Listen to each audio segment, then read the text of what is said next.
Yet now, you are here, breathing life. Now is the perfect time to come to Jesus.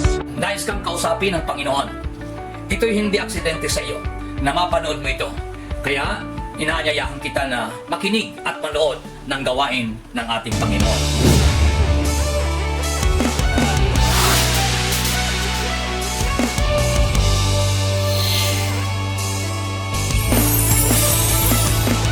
Salamat sa mabuting balita mo, Panginoon Jesus.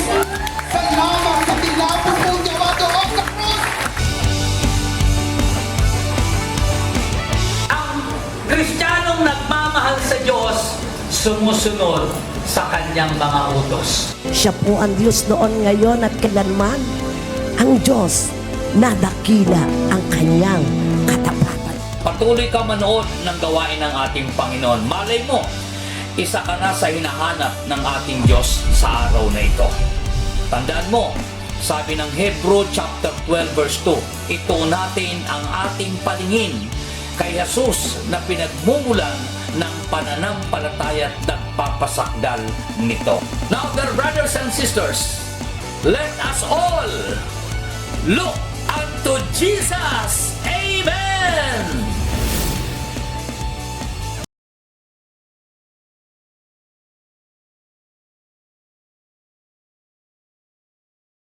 Lord God. Amen. And ayun lang po ang aming samo at panalangin sa pangalan ni Jesus. Amen. Amen. Sige po, palakpakan natin ang ating Panginoon. Hallelujah! Hallelujah! Ngayon po ang muling Sabado sa buwan ng Disyembre. At patuloy na pasalamatan natin, purihin natin ang ating Diyos. Kapanabigan natin ang bawat minuto, oras ng ating buhay dahil ang Diyos ay gumagawa sa atin. Amen? Amen. Hallelujah! Sige po, tayo magpuri sa ating Panginoon. Glory to God!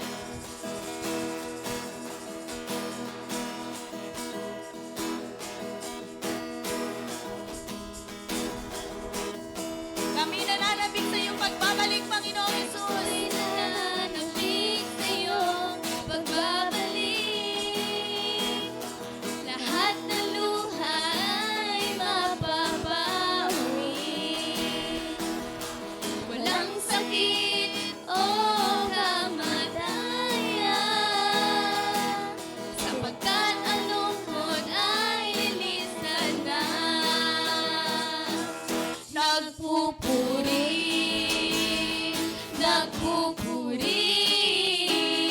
itataas ang ngalan mo habang naghihintay. Nagpupuri,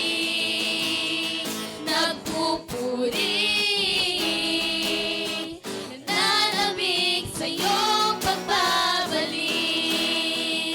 Anong galak, O Diyos? Anong galak, ikaw ay masilayan. Yes, Lord God, namamanga sa iyong kalwalatian. Namamanga sa iyong kalwalhatian. Praise God. Lahat ng tao ay iyong luluhod. Sasabihin, Jesus, ikaw ang Diyos. Nagpupuri. Yes, Lord God, patuloy na nagpupuri sa iyo, Panginoon. Tataas ang ngalan mo, Tataas ang ngalan mo habang naghihintay.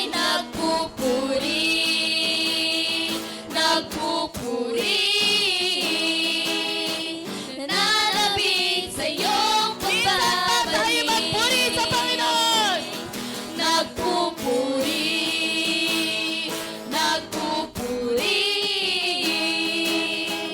Tataas ang ngalan mo, hihintay.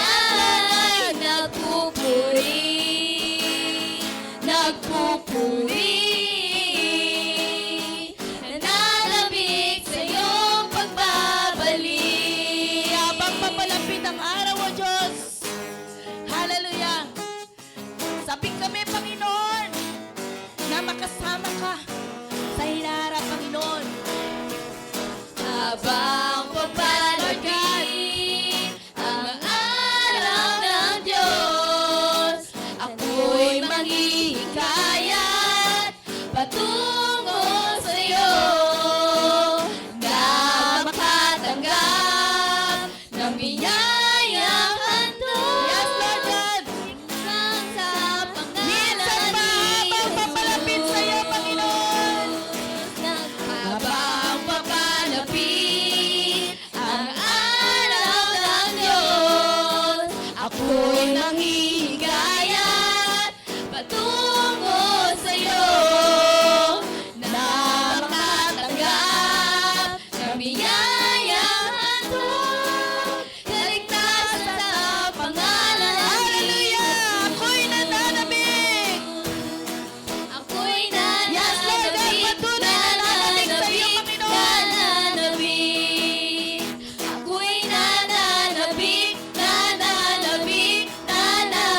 bawat minuto, bawat oras, O Diyos, na Ikaw ay makasama ay nakakapanabik, Panginoon.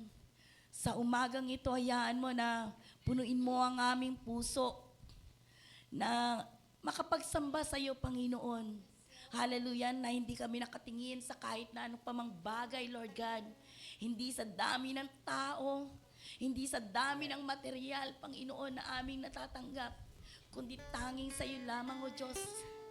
Tanging sa iyo lamang kami titingin, Panginoon, na kahit gaano kabigat ang sitwasyon na pinagdaraanan namin, Panginoon, Lord, patuloy kaming mananabik sa nag-iisang Diyos ng aming buhay.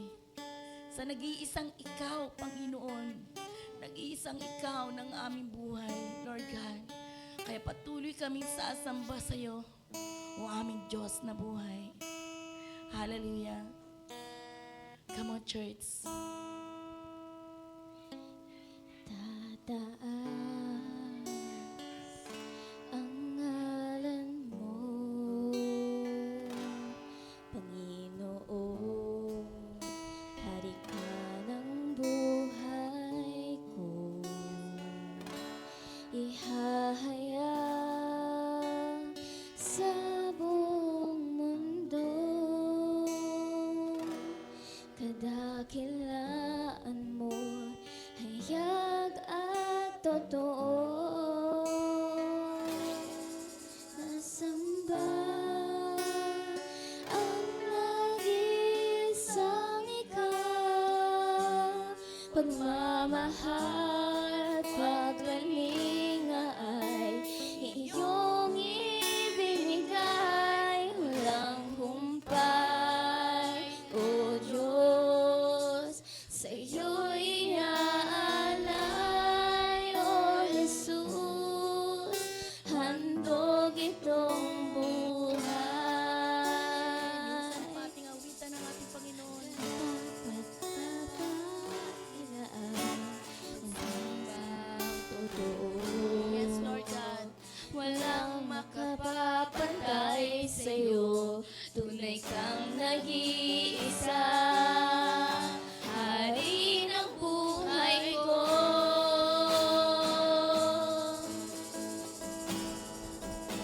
Karapat-dapat ilaan, pagsambang totoo. Walang makapapantay sa'yo, tunay kang nag-iisa, Hari ng buhay ko.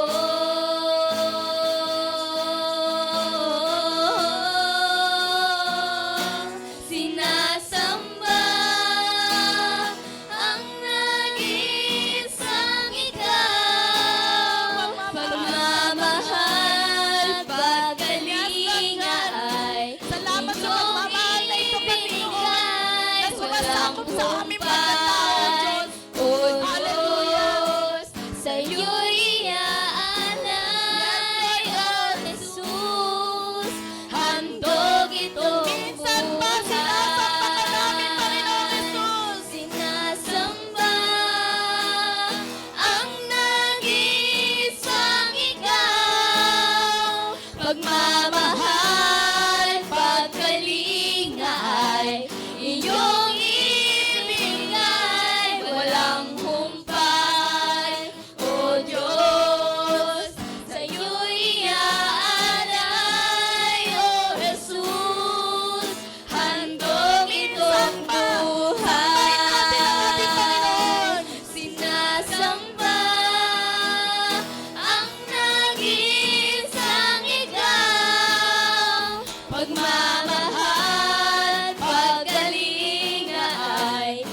upang ihandog namin sa iyo, Panginoon.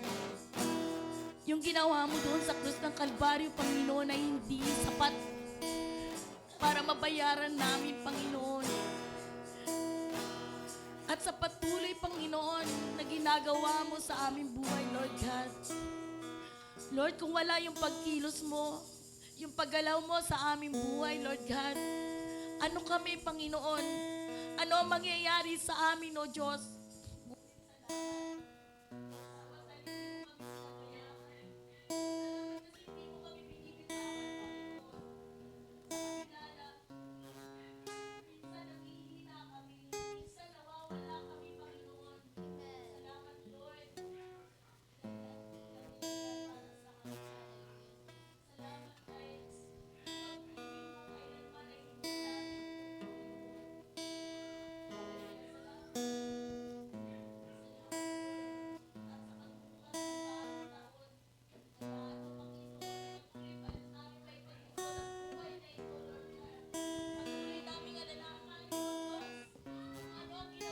Para sa amin, Panginoon.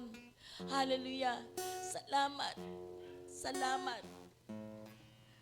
Hallelujah. Dahil may nag-iisang ikaw, Panginoon. Hallelujah, Jesus. Hallelujah.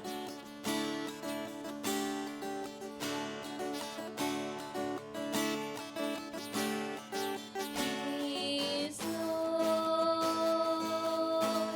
and He is Lord. He has risen from the dead, and He is Lord.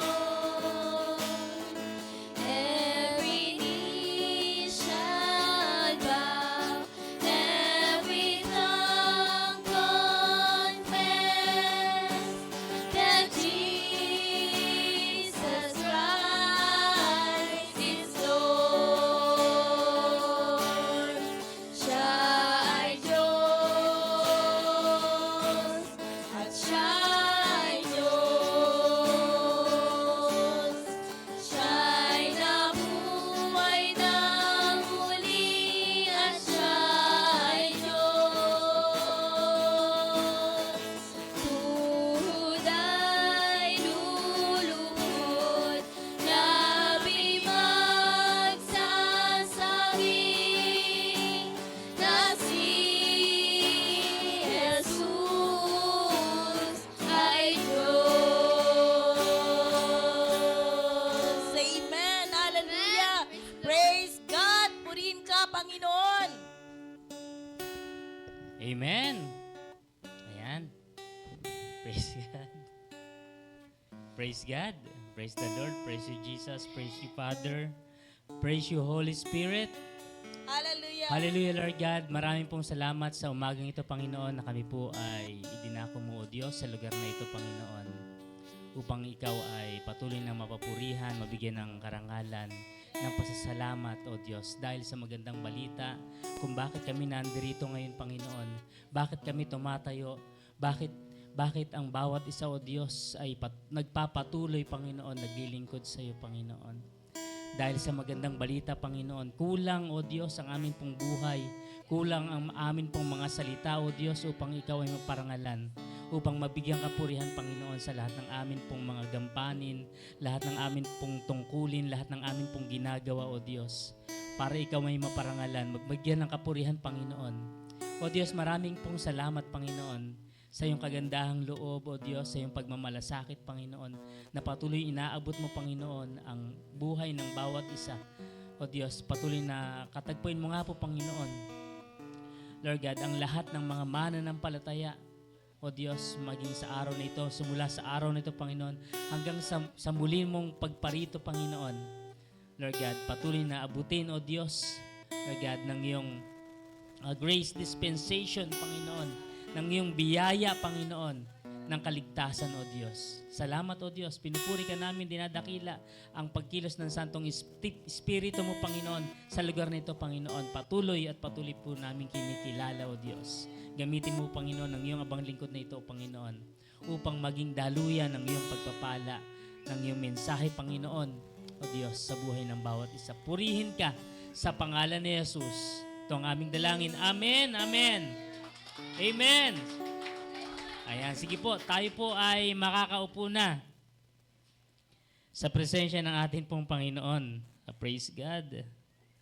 At ayan, binabantayan din po natin mga naka-online, ang ating pong mga kapatiran. Praise the Lord. Maging sa mga naka-online, ay purihin po ang ating pong Panginoon. Sige po, tayo po ay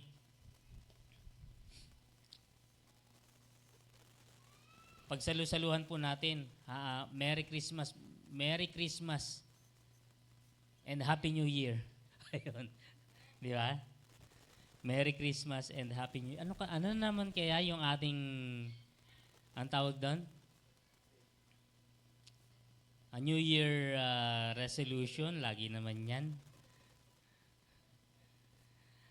Acts chapter 15. Ayan. Walang dahilan para hindi tayo makapagpuri, magpasalamat sa Diyos. Amen? Ayan. Acts chapter 15 ang atin pong pag-uusapan, pag-aaralan sa umagang ito.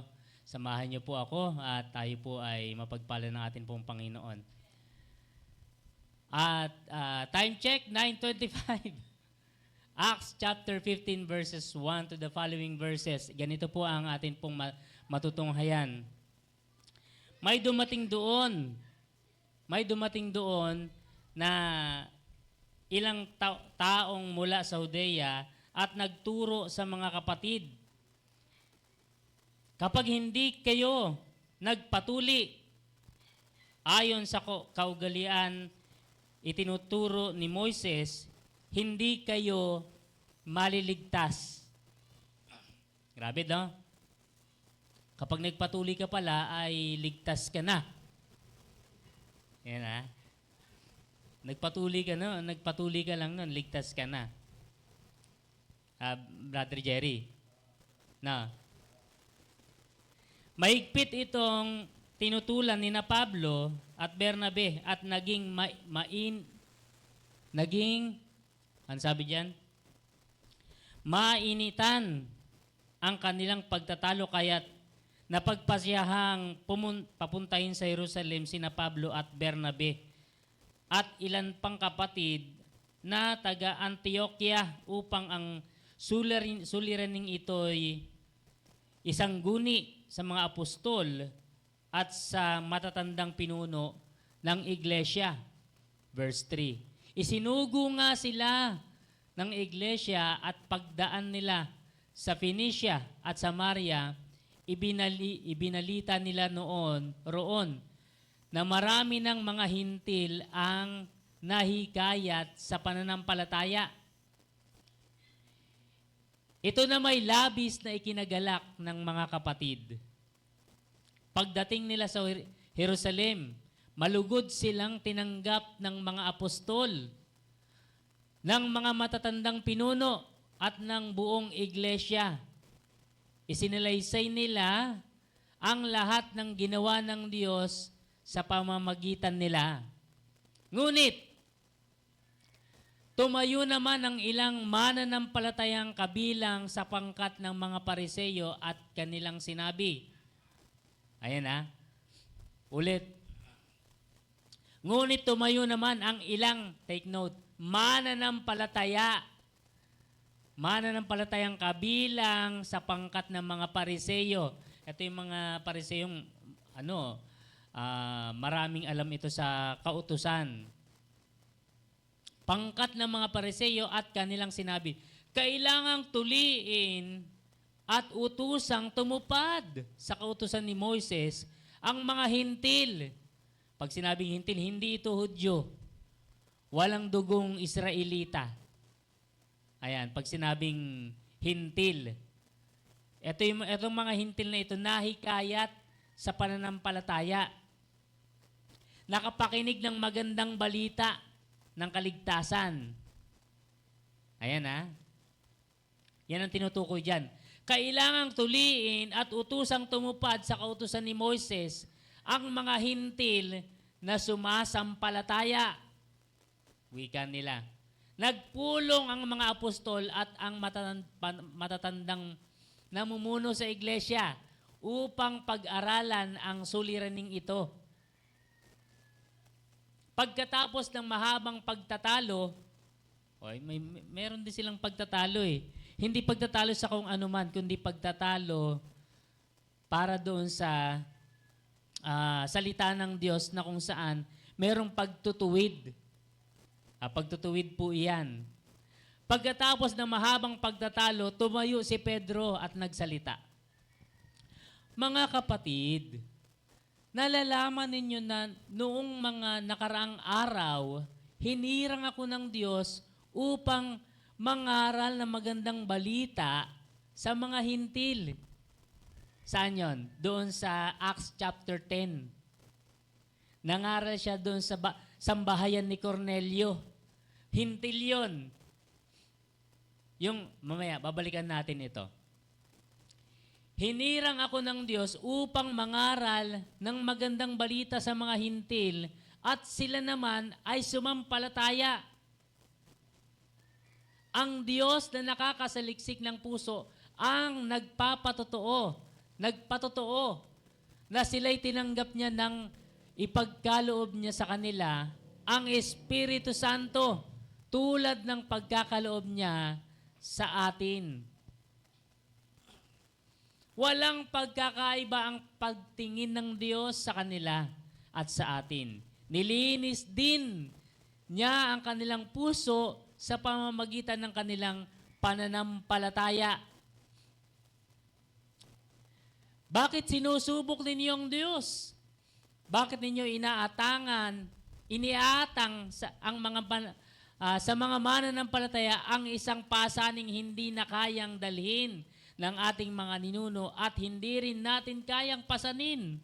Ang alin yun? Yung kautusan ng tinutukoy niya. Last verse. Sumasampalataya tayo na tayo'y maliligtas sa pamagitan ng kagandahang loob ng Panginoong Jesus at gayon din sila. Yan po ang makapangyarihang salita ng Diyos. Yan ang atin pong pagsasalu-saluhan. Ayan. Depending on the truth of the gospel. O paano ba natin ipaglalaban yung magandang balita na nakarating sa atin? Napakinggan natin, ito yung ipinangaral sa atin, yung magandang balitang ito. Paano ba natin ito tatayuan? Sapat na ba na atin po itong napakinggan? Tapos wala na. Okay na. Tama na. Napakinggan ko na yung magandang balita. Tapos wala na tayong gagawin. Tama ba? Sapat na bang mapakinggan lang ang magandang balita, tapos wala na? Napakinggan ko na yung magandang balita, tapos wala na tayong gagawin. Ganito na lang tayo. Que sera. Whatever will be, will be. Hindi po. Kung bakit tayo patuloy at patuloy na nag-aaral ng salita ng Diyos, pinapatatag tayo sa pamagitan ng salita ng Diyos. Ang pananampalatayang ito, kung paano natin pinanampalatayanan yung magandang balita, ang pananampalatayang ito ang nagtutulak sa atin, manatili ka. Magpatuloy ka. Huwag kang sumuko na maglingkod sa Diyos. Kung yung Diyos nga hindi ka sinukuan, ikaw naman, sumusuko ka na. Konting problema lang. Walang maikukumpara yung naghihintay sa atin pagpapala sa kalangitan. ni sa hinagap, ni sa isip ng tao, hindi mailalarawan yung naghihintay na karangalan na ibibigay ng Diyos sa iyo. Tapos sa ganito lang, susuko ka na. Hindi ka na maglilingkod. Ayawan na. Total, napakinggan ko naman na yung magandang balita. Sapat na yon. Tandaan, meron tayong pananagutan sa isa't isa.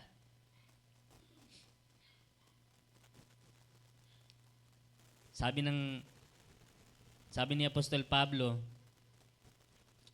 mabuti pang hindi mo napakinggan yung magandang balita.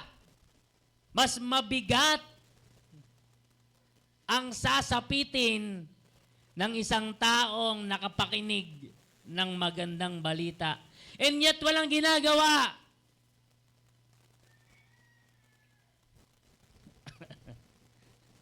Mas mabigat yung sasapitin ng isang taong ikinahihiya ang magandang balita ni Kristo.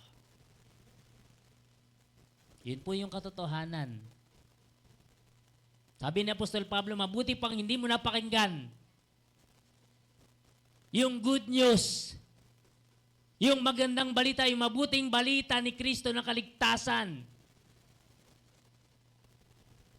Papunta naman talaga ang tao sa impyerno. Pero dahil merong magandang balita ni Kristo, nasasamid ako. Talaga tong kaaway na to, gumagawa ng paraan eh. Pero dahil napakinggan mo yung magandang balita ni Kristo, mas mabigat yung sasapitin ng isang tao. Ayan. Kaya, ito po ay isinulat ni Apostol Pablo dahil napakadaming mga nanggugulo, nangangaral na ibang magandang balita kaysa doon sa napakinggan, kaysa doon sa ipinangaral ni Kristo na magandang balita. Sabi doon sa Galatia chapter 1, 6-9,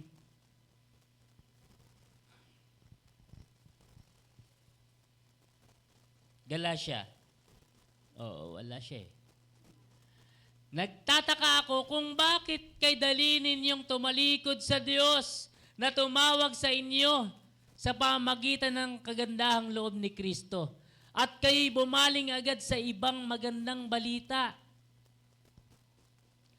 Ang totoo, wala namang ibang magandang balita. Kaya nga lamang may mga nanggugulo sa inyo at nagsisikap na baguhin ang magandang balita ni Kristo.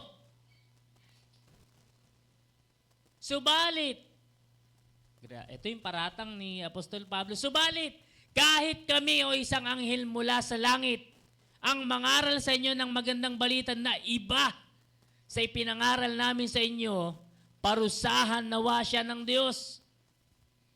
Kung merong ibang magandang balita, sabi ni Apostol Pablo, parusahan ng Diyos ang nangangaral ng ibang magandang balita. Grabe ma'am, napakabigat. Napakabigat ng naghihintay na kaparusahan sa mga nangangaral na ibang magandang balita. Kaya nga, mapalad. Mapalad tayo kung naunawaan natin yung magandang balita ni Kristo. Mapalad ka kung ikaw ay nananatili, niyayakap yung magandang balitang ito. Verse 9, sabi niya, sinabi namin ito sa inyo at inuulit ko ngayon, sabi niya. Inulit pa ni Apostol Pablo. Parusahan awa ng Diyos para sa para sa nawa ng Diyos ang sino mang mangaral sa inyo ng magandang balita na naiiba kaysa tinanggap na ninyo. Grabe. Kung merong nangangaral na magandang balita, meron din nangangaral na ibang magandang balita. Ang tawag doon, false teaching. They are professing Christian. Tayo na ba yung totoo? Huwag natin sabihin nakatayo tayo ngayon, baka sa susunod na araw, nakatumba na tayo. Huwag din natin ipagmalaki yung ulo natin dahil napakinggan natin yung magandang balita. And yet, hindi naman tayo sumusunod. Mabuti pa nga yung iba sumusunod. Mas mabait pa yung hindi Kristiyano. Totoo naman. Mas mapagbigay pa yung hindi Kristiyano. Nakakahiya naman.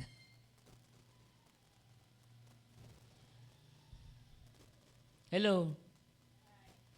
May kukumpara mo yung Kristiyano tsaka yung hindi. Kasi mas mabubuti silang tao. Pero hindi dahil mabuti sila, makakarating sa langit. Baka lumagpas tayo niyan. Yung makarating mahirap. Mahirap ang makarating sa langit. Lumagpas pa kaya? Hello? Paraan ni Kristo yung kaligtasan na nating naunawaan. Alin yun? Magandang balita. Magandang balita. Yung magandang balita, sabi nga ni Pastor Lauro, yung magandang balita, hindi yun maganda kung hindi mo paniniwalaan. Yung maganda, ano yung opposite nun?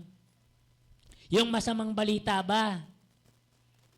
Kapag narinig mo yung masamang balita, masama ba yun? Depende. Depende kung paniniwalaan mo. Same as magandang balita. Katulad din ng magandang balita. Hindi makabubuti ito kung hindi mo paniniwalaan.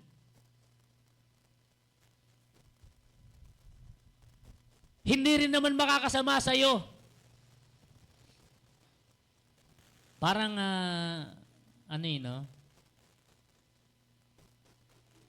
hindi naman makakabuti. Hindi rin makakasama. May mawawala ba sa'yo? Bakit hindi mo subukang makinig ng magandang balita?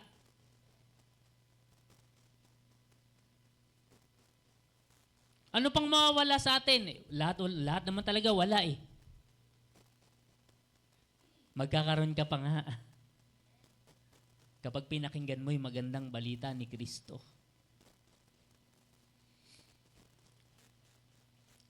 Ano yung dapat na ating ipinaglalaban dito? Maglalagay ba tayo ng placard? Makibaka! Huwag matakot! Ganun ba? Hindi. Hindi yun ginagawa ng isang Kristiyano. Hindi yun ginagawa ng isang mananampalataya. So, paano? Paano natin idedepensa yung magandang balita? Paano natin ilalaban yung magandang balitang ating naunawaan? Yung magandang balitang ipinangaral sa atin? Hindi man natin ipinangaral lang ito. So, paano natin idedepensa?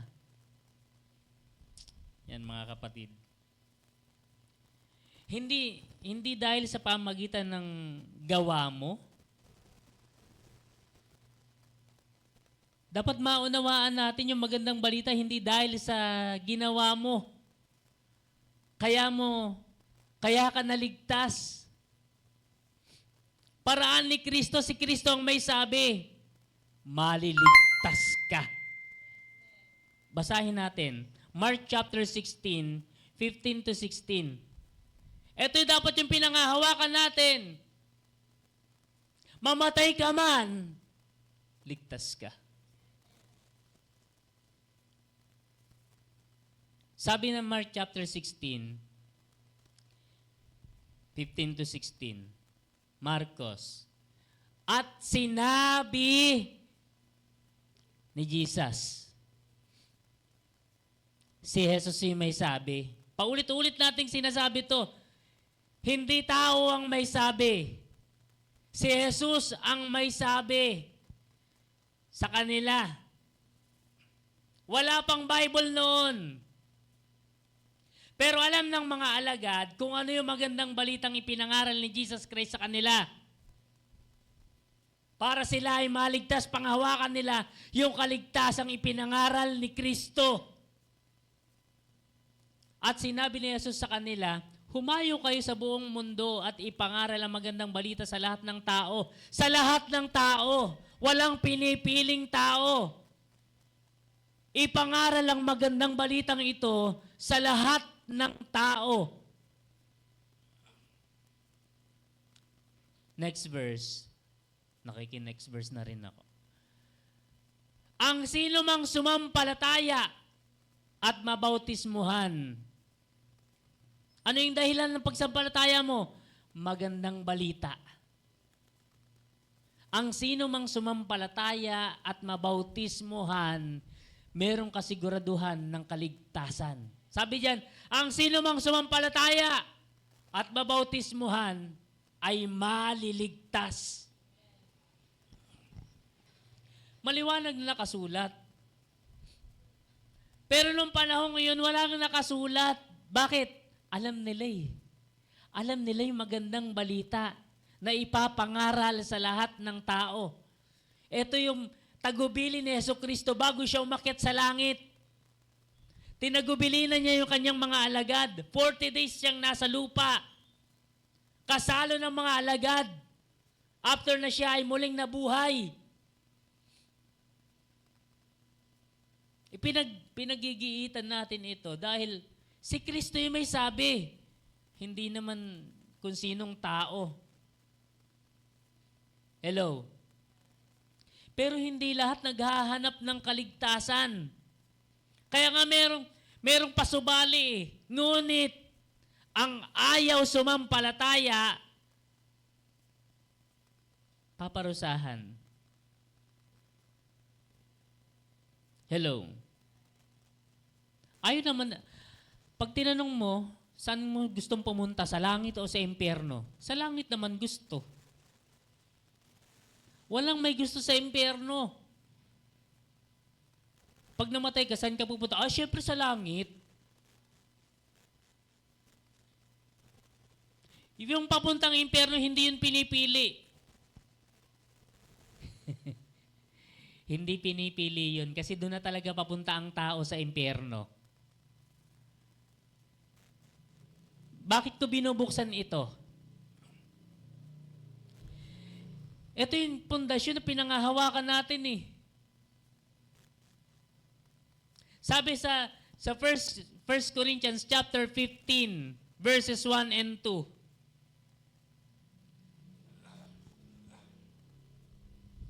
Unang Korinto. Mga kapatid, sabi ni Apostol Pablo, mga kapatid, ngayon ipinapaalala ko sa inyo ang magandang balitang ipinangaral ko sa inyo. Yan ang magandang balitang inyong tinanggap. Yan yung tinanggap natin kay Kristo. Tamang si Kristo yung tanggapin, pero ano yung tinanggap mo kay Kristo? Merong object. Subjective yun eh. Meron kang tinanggap kay Kristo. Ano yun? Magandang balita. Yan ang magandang balitang inyong tinanggap. At ano? Naging saligan ng inyong pananampalataya. Pundasyon, saligan, pundasyon ng inyong pananampalataya. Dapat lahat ng mananampalataya, sabi ng Apostol Pablo, ito yung pundasyon eh. Ba't nag-iiba-iba kayo ng magandang balita? Ba't ginugulo ninyo yung magandang balita ni Kristo? Nagkakanya-kanya kayo.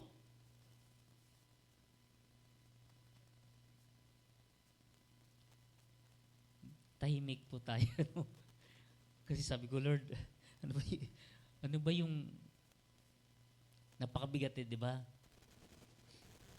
After na ipanganak si Jesus, maunawaan natin, yung Paskong iyon, magandang balita. Magandang balita. Hindi yun makagaganda kung hindi mo paniniwalaan yung magandang balitang dumating. Inaalala natin, merong isinilang. Magandang balita yon na tagapagligtas. Pero hindi mo pinaniniwalaan. Sa regalo tayo nakatingin. Sa kakainin.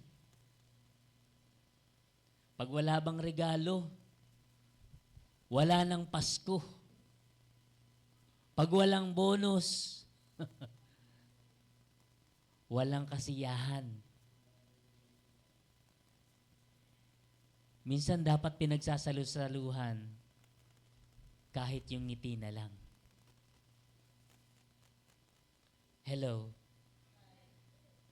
Pinagsasalu-saluhan yun. Walang handa. Pagsaluhan natin yung ngiti. Kasi yung kagalakan naman, wala sa kinakain, wala sa regalo. Di ba? Dapat ang kagalakan natin si Kristo. Si Kristo ang magandang balita na dumating, isinilang sa puso ng bawat mananampalataya.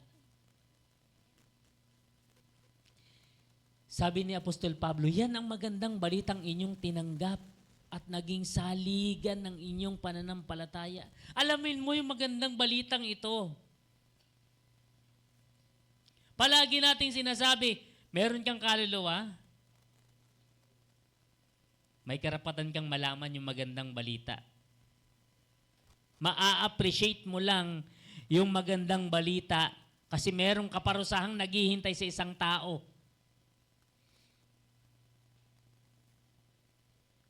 Na-appreciate dahil merong pagpaparusang magaganap. Lahat tayo haharap kay Kristo. Walang taong hindi haharap kay Kristo.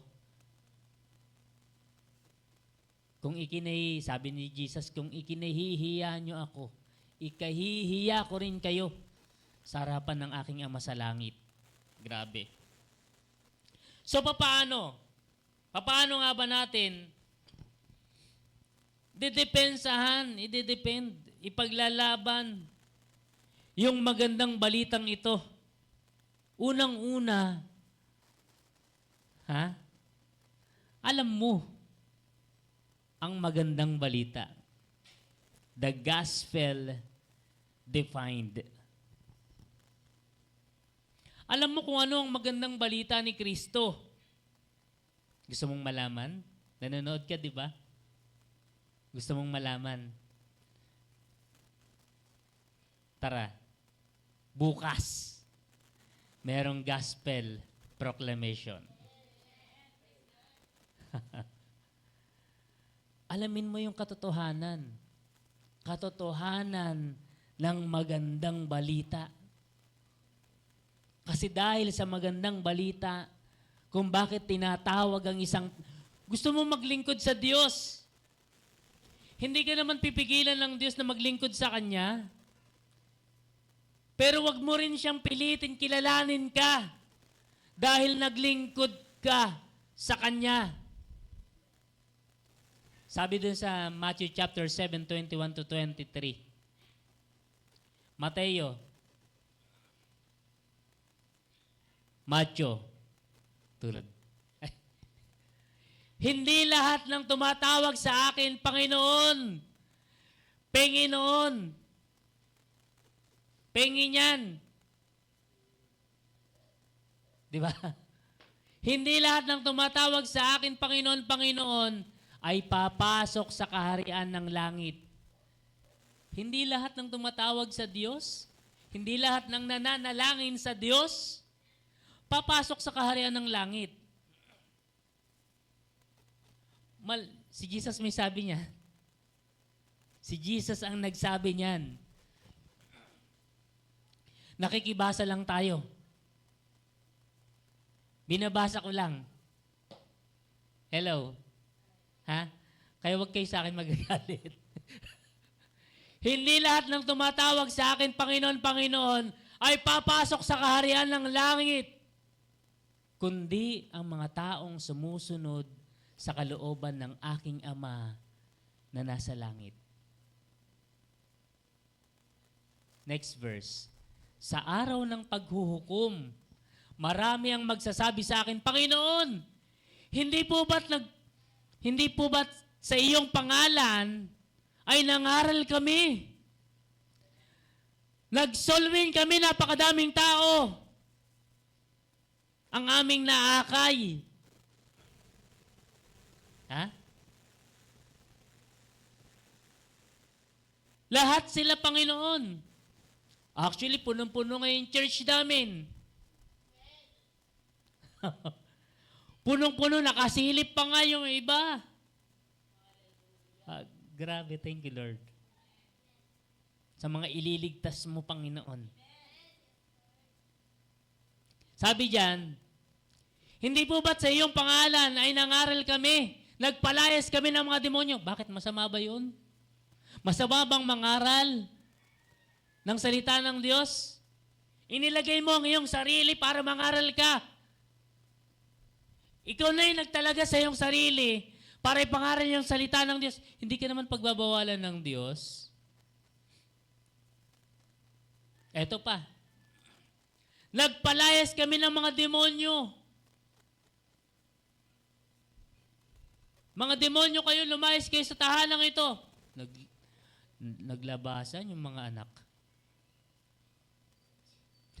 Kasi hindi na tao. Ha? Lalayas na ako sa impyernong bahay na to. Uy, impyerno na pala yung bahay nila. Pag nag-aaway kasi ganun eh. Di ba? Madalas maririnig yan. Sabi diyan, at gumawa ng mga himala, nagpagaling, bumuhay ng patay. Yung, nakita ko pa, yung paa, polio, humaba yung paa, hinila, bata yung pinapagaling. Masama ba yun? Hindi. Hindi masama yun. Sabi ni Jesus, 23, ngunit sasabihin ko sa kanila, hindi ko kayo kilala. Bakit masama ba yung ginawa? Lord, diba? Nangaral kami. Nagpalayas kami ng demonyo. Nagsonglid pa ako, Lord. Halos mapatid yung litid ko ng kaka-praise and worship. Ang galing kong tumugtog, pinapakanta ko yung gitara. Butas-butas yung drum. Hindi na malagyan ng tubig. Ay, ano pala yun? Iba yun. Grabe. Nagpagamit sa Diyos. Di ba, Lord? Nangaral kami. Hindi po masama yun. Pero wag mong pilitin, wag mong hingin sa Diyos, kilalanin ka. Ang kinikilala ng Diyos, ang makasusunod lamang sa Diyos, yung nakipag-isa sa Kanya. 2 Corinthians chapter 5 verse 17. Ang nakipag-isa kay Kristo, saan? O saan ka makikipag-isa kay Kristo? Saan tayo makikipag-isa kay Kristo? Hello. Kaya't kung nakipag-isa na kay Kristo ang isang tao, isa na siyang bagong nilalang. Wala na ang dati niyang pagkatao, sa halip ito'y napalitan na ng bago. Saan makikipag-isa ang isang tao kay Kristo? Saan? Sa magandang balita. Kung mauunawaan mo yung magandang balita, dito nakikipag-isa kay Kristo.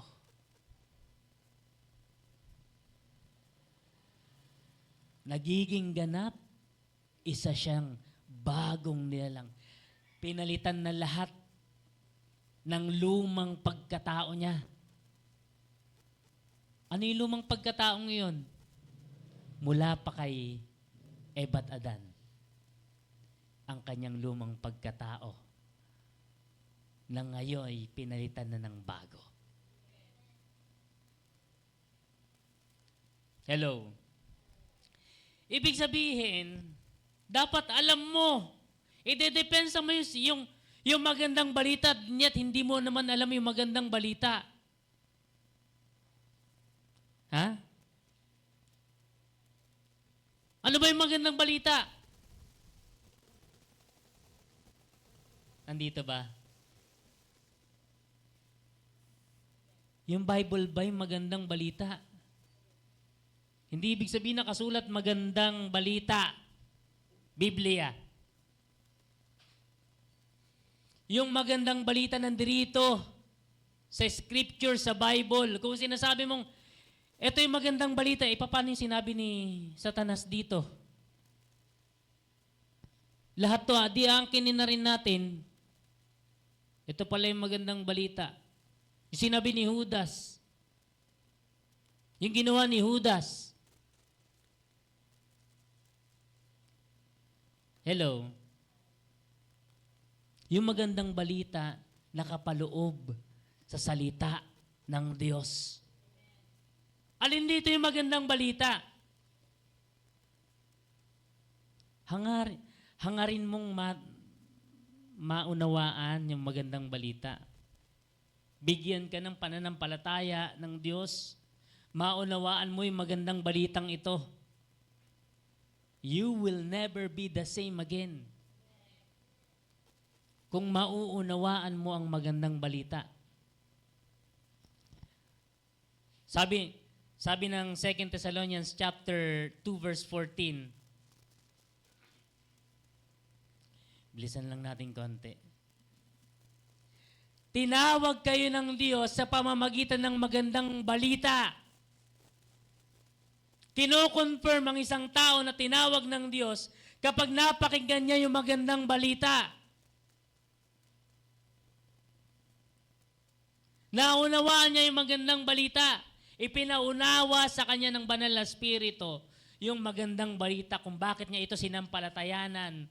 Palatandaan na siya ay sumampalataya kasi nakita mo, nagpabautismo. Doon mo lang makikita na siya ay sumampalataya sa magandang balita. Kasi humakbang siya.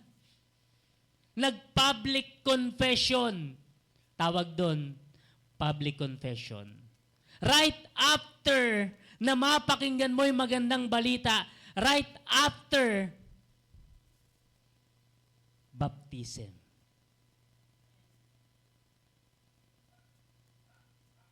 Sabi diyan, tinawag kayo ng Diyos sa pamamagitan ng magandang balita na ipinahayag namin sa inyo upang makasama kayo sa kaluwalhatian ng ating Panginoong Hesukristo.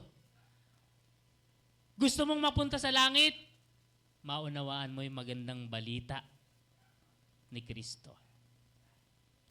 Kaya nga napakahalaga, hindi mo naman maidedepensa ang isang bagay na hindi mo naman alam. Paano mo didepensahan?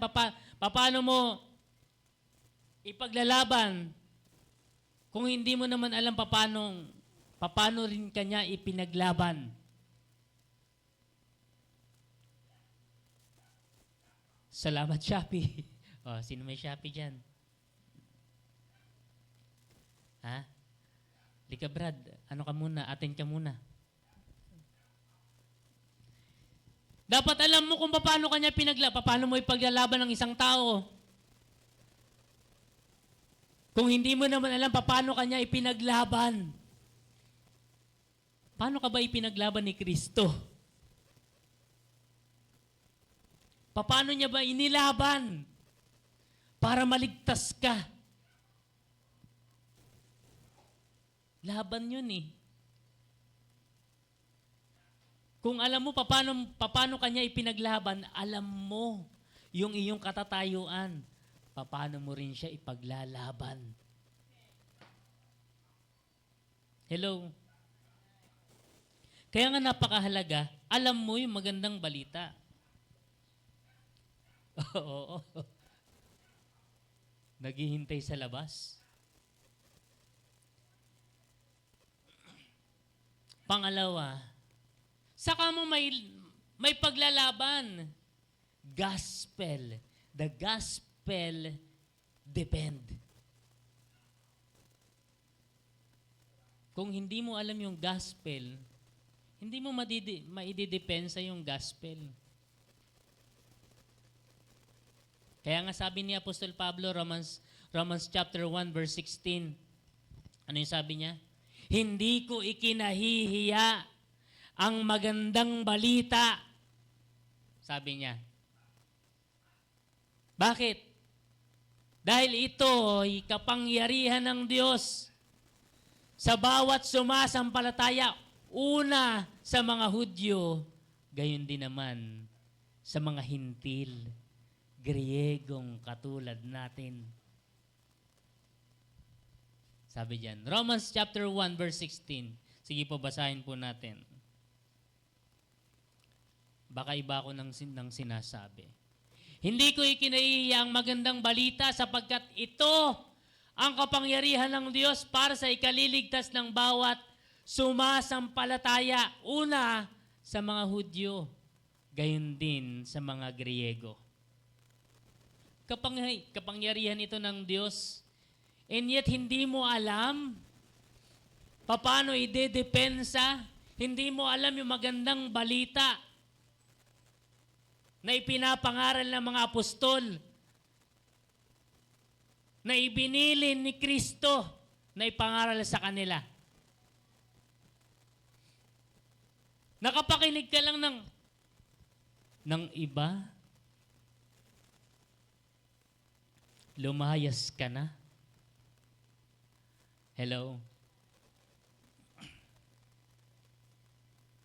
Maraming ibang magandang balita. Nagpapasimula pa lang tayo. Hindi po itong church na itinatag ni Kristo dito sa Caloocan, hindi po ito lokohan. Hindi tayo nagbibiro. Totoong naglilingkod tayo sa Diyos. Kung lokohan ito, nalusaw agad. Hello? Magandang balita ang pundasyon ng pananampalatayang Kristiyano. Ayan. Sabi nga, sa Galatians chapter 2, verse 4 to 5, sabi ni Apostol Pablo, Galatia chapter 2, 4 hanggang 5. Kahit may ilang huwad na kapatid na nagtangka ng gayon, nakihalubilo sila sa amin upang manmanan ang kalayaang taglay natin kay Kristo Jesus. Biruin mo, May nagmamanman. Kapag Kristiyano ka na, maraming nagmamanman. Expected yun. Meron CCTV. Mamanmanan yung buhay mo kung talagang nabago. Hello? Kahit may ilang huwad, peking mananampalataya ang tinutukoy dyan. Kahit may ilang huwad na kapatid na nagtangka ng gayon, nakihalubilo sila sa amin upang manmanan ang kalayaang taglay natin kay Kristo Jesus. Nais nila kaming maging mga alipin. Saan? Verse 5. Hindi kami napailalim sa kanilang kagustuhan kahit isang saglit. O grabe, di ba? Pinipilit sila na manumbalik.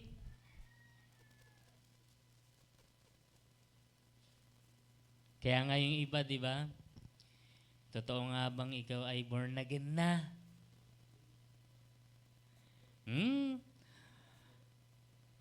Babalik ka rin sa dati.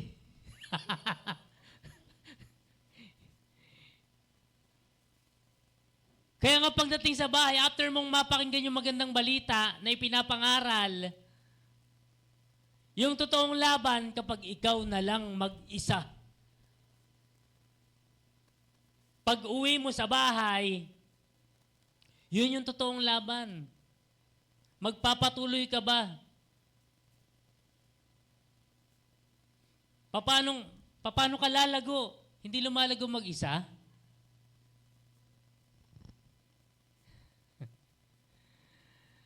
Hindi kami nagpailalim sa kanila kahit sa kanilang kagustuhan kahit isang saglit upang maingatan namin para sa inyo ang tunay na kahulugan ng magandang balita. Iniingatan yung kahulugang ipinangaral sa atin. Yung magandang balitang ito. Grabe, di ba? Ganyan dinidepensahan ni na Apostol Pablo. Hindi ka magsusulat ng placard. Nakalagay dun makibaka sa magandang balita, huwag matakot. Hindi.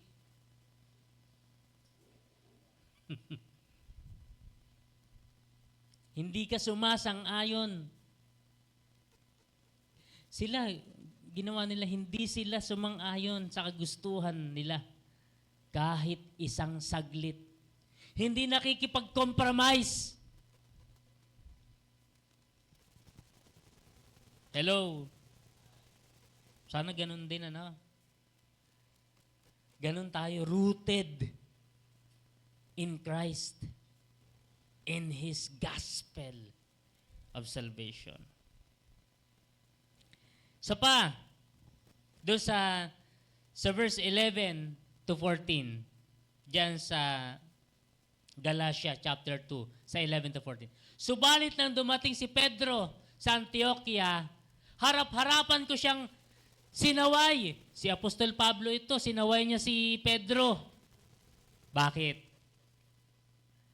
Biruin mo, apostol ito. Hello? Hindi excuse. Hindi excuse dahil kahit na alam mo yung magandang balita. Alam mo na yung magandang balita. Bakit sumasama ka pa sa iba? Ito yung naganap nangyari kay Pedro. Subalit nang dumating si Pedro sa Antioquia, harap-harapan ko siyang sinaway sapagkat maling-mali ang kanyang ginagawa. Dapat tanda rin tayo magpakorek, magpabasag, magpatuloy na maglingkod sa Diyos. Masabihan lang, hindi na umatin. Aray ko. Hindi na nagpatuloy sa Diyos. na maglingkod. Bakit tao ba yung pinaglilingkuran mo? Kung titingin tayo sa bawat isa, naku, magkakanda ubos-ubos tayo dito. Matitisod tayo sa isa't isa. Ang pangit ng ugali, mabuti pa yung hindi Kristiyano mabait. Hello? Ang bigat ng pinag-aaralan natin. Bato-bato sa langit. Pag ikaw magpadurog tayo sa Diyos. Subalit nang dumating si Pedro sa... Next verse. Next verse. Dahil bago dumating ang ilang sugo ni Santiago, siya ay nakikisalo sa mga hintil. Subalit nang dumating na ang mga iyon, lumayo na siya at hindi na nakisalo sa mga hintil. Dahil sa takot niya, sa pangkat na nagnanais na tuliin din ang mga hintil. Biro mo? Next, yan. At gumaya naman sa kanya ang ibang mga kapatid doon na mga Hudyo. Pati si Bernabe ay natangay ng kanilang pagkukunwari. Pero mo, ang dami natatangay na ng mga mananampalataya. 5 minutes na lang daw ako. Tuloy natin. Verse 14. Nang makita kong ang kanilang ikinikilos ay hindi ayon sa tunay na diwa ng magandang balita. O, tingnan nyo. Pakinggan ninyo. Bakit palaging merong magandang balitang tinutukoy? Di ba? Nang makita kong ang kanilang ikinikilos ay hindi ayon sa tunay na diwa ng magandang balita, sinabi ko kay Pedro sa harap nilang lahat, kung ikaw na isang Hudyo ay namumuhay na parang hintil at hindi bilang Hudyo, bakit mo ngayon pinipilit ang mga hintil na mamuhay gaya ng mga Hudyo? Mabigat yung pasaning iyon. Gusto mong ipapasan sa kanila. Yung mga ninunungan natin nahihirapan.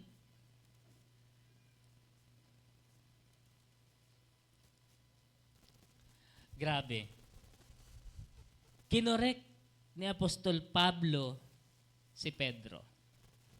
Pero hindi siya nagtanim, nagkimkim ng galit, puot kay Pablo.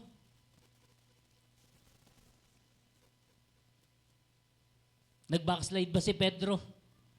Hindi. Umaaming nagkamali. Hello? Tayo man din. Kapag nakokorek tayo, lalo tayo magpatuloy. Amen?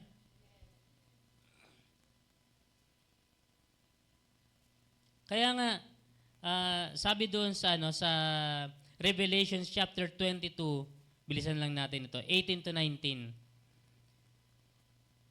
Pahayag, chapter 22, 18 to 19.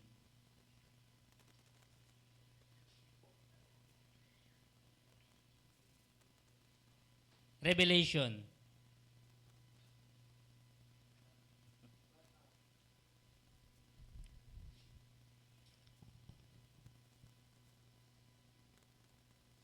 Ayan. Verse 18 to 19, ayan. Akong si Juan, ito si John the Beloved ito, yung nagsulat ng pahayag na to. Ipinahayag ni Jesus Christ sa kanya. Yung pahayag. Akong si Juan ay nagbibigay ng babala sa sino mang makarinig sa mga propesiya na nasa aklat na ito. Sa sino mang magdaragdag sa nilalaman ng aklat na ito ay idaragdag ng Diyos sa kanya ang mga salot na nakasulat dito. Ang sino mang mag-alis ng anuman sa mga salita ng aklat ng propesiyang ito ay aalisan ng Diyos ng karapatang makibahagi sa bunga ng punong kahoy na nagbibigay buhay at sa banal na lungsod na binabanggit dito. Grabe, no? Kapag ikaw, alam mo yung magandang balita, nakasulat yung iyong pangalan sa aklat ng buhay. Sa chapter 20, verse 11 to 15. Pagkatapos nito ay nakita ko ang isang malaking tronong puti. Nakaupo doon, next verse. Asan na yun? Yan. Nakita kong nakatayo sa harap ng trono ng mga namatay, maging dakila at hamak, at binuksan ng mga aklat, binuksan ng isa pang aklat, ang aklat ng buhay. Hinatulan ang mga patay ayon sa kanilang ginawa, batay sa nakasulat sa aklat. Hahatulan ang isang tao. Merong kahatulang naghihintay. Paano kung hindi mo nalaman yung magandang balita? Na isusulat na itatala ang pangalan ng isang tao kapag na-confirm sa kanya na siya'y tinawag ng Diyos batay sa magandang balita ng kaligtasan. Amen? And last, the gospel demonstrated. Para ma-depend natin yung magandang balita, the gospel demonstrated. Isinasapamuhay ang magandang balita. Hindi isang araw, araw-araw. Araw-araw mong ibinibigay ang iyong, anong tawag doon? Karapatan. Yan. Naalala ni Laring. Araw-araw mong ibinibigay ang iyong karapatan. Yang karapatang iyan na si Kristo na ang mamamahala ng iyong buhay, hindi na ikaw. Araw-araw yun. Araw-araw mong dinidesisyonan. Araw-araw mong inaalala yung magandang balita para lagi kang napapaalalahanan. Bago ka magkamali, pinaalalahanan ka na ng magandang balita. Kinokonvict ka. Bago ka magkamali, alam mo na yung magandang balita. Araw-araw mong inaalala yung magandang balita. Bago mo paggawin yung isang kasalanan. Kaya nga hindi lisensya yung 1 John 1:9. Hello? Hindi ginagawang lisensya yon para magkasala ang isang tao. Ay, meron namang 1 John 1:9. Patatawarin naman ako ng Diyos. Sabi diyan, subalit kung ipahayag natin ang ating mga kasalanan, patatawarin tayo ng Diyos sa mga ito at lilinisin tayo sa lahat ng ating kasalanan sapagkat siya'y tapat at matuwid. Oo nga, tapat at matuwid yung Diyos. Tapat siya at matuwid. Sa paghatol din. Tapat at matuwid ang kanyang paghatol. Huwag natin kakalimutan yun. Hello? Kaya nga po tayo, ipamuhay natin yung magandang balita. Araw-araw. Desisyon yun. Dinidesisyonan natin yon, nilalakaran natin, dinedemonstrate natin araw-araw. Hindi lang ito ngayon.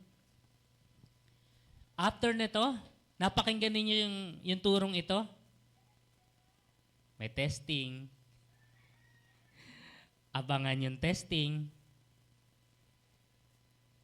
Di ba sa school, pagkatapos ituro, may exam. May periodical test. Ganon din sa Diyos.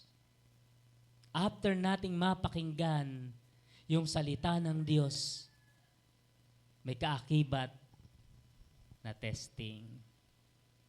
Kailan yon? Secret.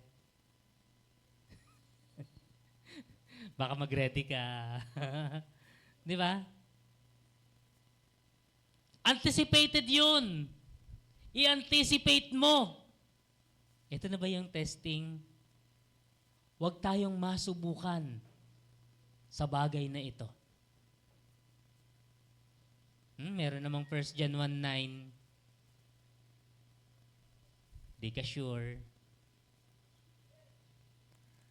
Baka habitual sin na yan. Lagi mo nang ginagawa. Paulit-ulit kang humihingi ng tawad sa Diyos. Nagkakaroon ng kalyo yung puso mo kaya hindi ka na nga umaaten.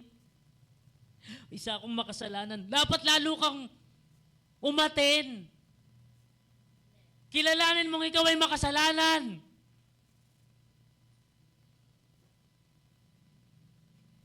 Lagi ako nakagawa ng kasalanan. Di lalo ka lumapit sa Diyos. Lalo mo siyang hanapin. Hello? Nakagawa na nga ng pagkakamali, nagtatago ka pa. Ano ka, si Adan? Si Eva? Hello? Ayun. Last. Eto na. Patawarin niyo po ako sa sumobra ng mga isang oras. Colossians chapter 2 verse 6 to 7. Colosas, yamang tinanggap na ninyo si Kristo. O, tinatanggap natin si Kristo eh. Hindi naman masama yun na si Jesus yung tinatanggap natin. Yamang tinanggap na ninyo si Kristo Jesus bilang Panginoon, mamuhay kayo na may pakikipag-isa sa Kanya. Dapat alam mo yung magandang balita kung saan doon nakikipag-isa kay Kristo. Magpakatatag kayo at isalig ninyo sa Kanya ang inyong buhay.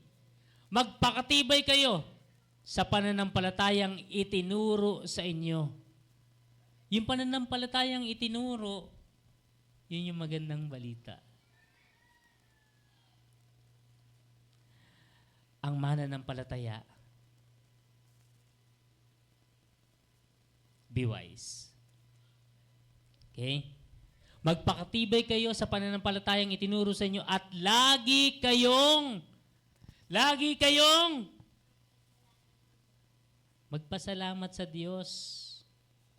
Lagi nating tatandaan yan. Amen? Kung tayo ay palaging nagpapasalamat sa Diyos, sige nga, tayo pong lahat ay magsipag tayo. 3 bagay lang itong atin pong natutunan ngayong umaga. How to depend on the truth of the gospel. The gospel defined. Dapat alam mo yung didepensa mo. Alam mo yung magandang balita na ipinangaral. Alam mo na naunawaan mo yung magandang balitang ito. Napakahalaga kasi na ang magandang balitang ito, hindi lang sa nguso, sa puso. Kaya nga si Kristo ipinanganak sa puso ng bawat isang sumasampalataya sa Kanya. Saka natin maide-depend kung alam natin yung magandang balita. The gospel depend. Ipaglaban mo. Ayan, yung magandang balita. Pag may katuwiran ka. Di ba? May katuwiran ka na ni Kristo eh. May karapatan kang ipaglaban na ngayon. Ha? Pero hindi tayo nakikibaka. Ipaglalaban natin, makikipagdebate. Hindi tayo nakikipagdebate. Pinangangalagaan natin yung kawan na ipinagkatiwala ni Kristo. Huwag tayong masubukan. Nakapakinig lang ng ibang magandang balita, sumama na. Kasi ang gwapo-gwapo niya. Ay! Ha? Hindi tayo nagbabawas eh. Nakakita lang ng pogi. Makakapakinig din yan ng magandang balita. Makakapakinig. Di ka sure? Demonstrate. The gospel demonstrated through your life. Kaya nga mga kapatid kong minamahal, magpakatatag tayo. Yung grace dispensation, ito yung panahon ng pagliligtas ni Kristo. Hanggat hindi pa dumarating si Kristo, hindi pa natatapos yung pagliligtas na ito. Kaya yung mga mahal natin sa buhay, meron pa tayong pagkakataon. Sabihin natin yung magandang balita. Ipaalam natin yung magandang balita sa kanila. Kaya nga napakahalaga. Habang hindi pa dumarating si Kristo, binibigyan sila ng pagkakataon. Maunawaan yung magandang balitang ito. Sabihin natin, mahal na mahal na mahal na mahal sila ng Diyos. Amen? Kaya nga, sige po tayo pong lahat ay dumulog sa Diyos. May the grace of our Lord Jesus Christ, love of God the Father, and the fellowship of the Holy Spirit be with us all and depend daily on the truth of the gospel of Jesus Christ. Hallelujah. Salamat, Panginoon. Sa umagang ito, Panginoon, tinatanggap namin, Panginoon. Cover us with your most precious blood, Lord God, araw-araw, Panginoon. Bahiran mo, Panginoon, ang pintuan ng aming pong puso, Lord God, ng iyong banal na dugo upang walang makapanaig, Panginoon, na anumang ibang magandang balita, O Diyos, bagkus yung iyong magandang balita, Panginoon, ang amin pong patuloy na niyayakap, Panginoon, hanggang sa muli mong pagparito, Panginoon. Masumpungan mo, Panginoon, ang bawat isa, patuloy na nagpapatatag, Lord God, sa pananampalataya, hanggang sa muli mong pagbabalik, Panginoon. Marami pong salamat, O Diyos. Karapat dapat kang purihin, sambahin, Panginoon. Sa pangalan ni Jesus. Amen. God bless us all po.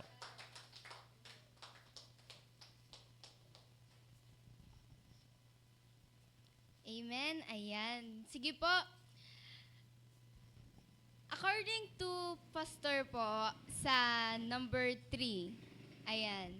The gospel demonstrated through us or through our life. So sa pamamagitan po ng pagsasabuhay natin ng mabuting balita, ito po ay isa sa pagdepensa sa mabuting balita. Kaya po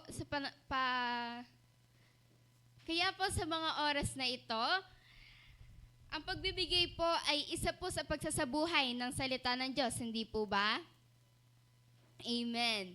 Ayan, kaya po sa mga oras po na ito, tayo po ay magbibigay o magkakaloob, magsasauli ng biyaya na ibinigay sa atin ng ating po Panginoon. Amen. Taas po natin po mga kaloob. Hallelujah, Lord. Hallelujah, Jesus. Purit pinasasalamatan ko po namin, Panginoon, sa mga oras na ito, Lord God. Maraming salamat, Panginoon, sa panibagong revelation na ibinigay mo po sa bawat isa. Panginoon, naway ang kaloob po namin na ito magamit po sa ikalalago namin at mas ikalalago pa ng iyo pong panambahan. Panginoon, dalangin pa rin, Panginoon, sa mga oras po na ito,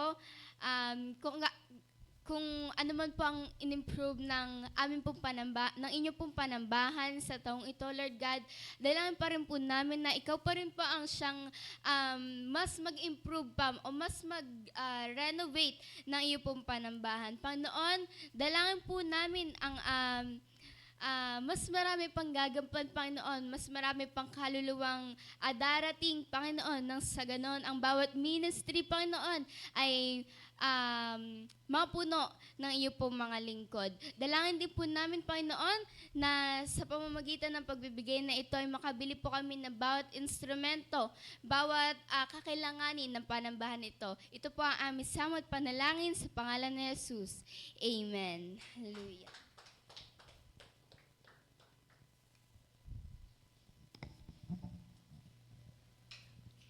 Sige po, tayo po ay dadako na po sa ating pong panghuling awitin. Ayan. Sige po. Amen, amen. Praise God. At bago po tayo muling umawit para sa panghuling awitin natin, bukas po ay nasa main church tayo. Alas 5 po ang alis natin dito. Amen. Ayan. So bago po tayo maghiwa-hiwalay, mamaya linawin po natin para magkasundo tayo sa oras ng pag-alis.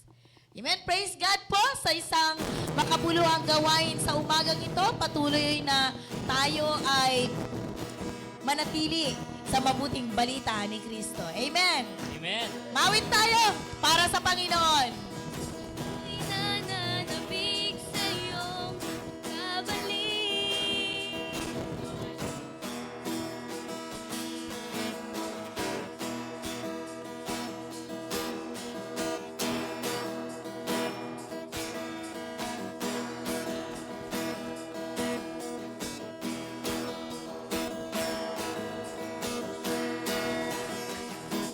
Nagpupuri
See you next year.